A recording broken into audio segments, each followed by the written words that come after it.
Bultii sinjaaran kaadhimaa sin qabu. Bultiin jaaran kaadhimaa hanga fuuldura. Jaalalleen qabda. Jaalallee duraan ni qabu ture amma dabaaneera. Maaliif adda baatan? Sababa sobaa ture. Jaalala keessa sobni jiraate jaalalti ni diigamti jennee soba santu daanu baasee hin jiru. Mee gargar baatanii hagam? Erga gargar baane amma waggaa takka ni geesse. Waggaa tokko geessee jirta jechuudha.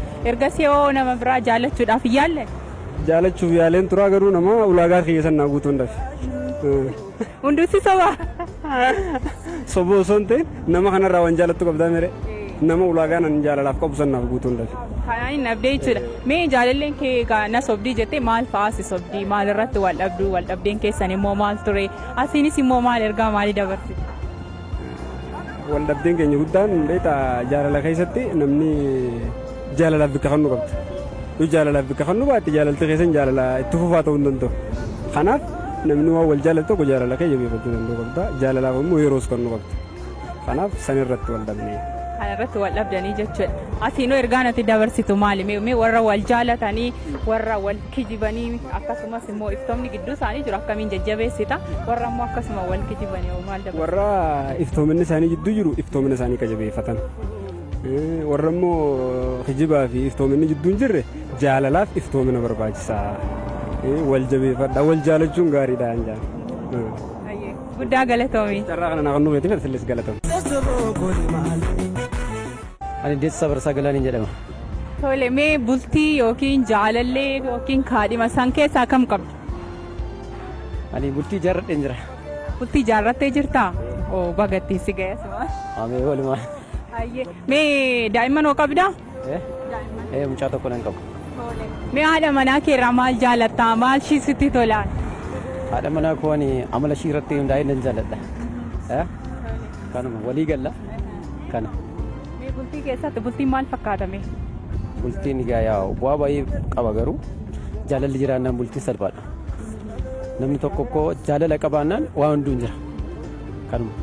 Tole mee haadha warraa kee akkamiin ibsita? Akkamitti ishee ibsitaan? Haadha manaa ofii jechuun karaa tokko qaama ofii jechuudha. Karaa biraa obboleettii ofii jechuudha. Kana waan ta'eef haadha manaa kiyyaa baay'een jaaladhaani wal jaalannaa jaalalaan jiraata. Kanaafuu amma carraa qabda haadha manaa keetti tarii kana dura hagam akka ishee jaallattu yaada ishee qabdu ibsitee ibsuu dhiisuu dandeessa. Amma immoo karaa foddaa televizyiinaatiin maal jettaan haadha warraa keetti? Bakka isheen jirtutti galatoomii hedduma jirtutti baay'ee si jaaladhaan jedhaani. Wanti irraa jibbitoo jira? Wanti si mufachiiftu? Wanta irraa jibbuun ulfaadhu galatoom. Maqaa keenyatti. Maqaan kun Naaftumaan jedhama. Mee naati jaalallee yookiin kaadhima qabda? Lakkii ammaaf hin qabu. Maaliif dhabde? Jechuun amma barumsa irra nan jiru. Amma waa isaa irra yaada hin jiru waa isaa. Barumsa erga xumuree booda garuu qabachuu hin danda'a. Osoo qabaattee silaa maal akka irraa jaalattuu fi maal akka irraa jibbituun si gaafachuus ture. Kanaafuu fuulduratti egaa jaalallee horachuun keenya oolumti. Nama akkamii akkas osoo nama akkamii daawwiin kee filannoon kee? Jechuun nama beeka osoo seenatti tola. Beekaa yoo jettu akkami? Jechuun nama barate akkas nama akkasiin barbaada. Ayyuu ta'uu qaba. Namni hin baranne jiraa garuu? Hin jiru garuu nama sirriitti beeku jechuudha. Caalatti. Kabraa dhaabbiirraa amalarraa bifarraa nama kennuutu ta'e barbaada. Inni rakkoo qabu garuu dirqama dura sammuu isaatii taansee nan ilaala ka'a. Adeemsa keessa filachaa deemtaa jechuudha. Akkas. Baay'ee gaariidhaani. Silaa osoo qabaatte gaaffii kiyyattan fuufaa tureeyyuu kanaafuu fuulduratti ati nama barateedha kan itti garuu innaata nama barate malee nama baratiin hin barbaaddu. Sirriidha. Guddaa galatoomii.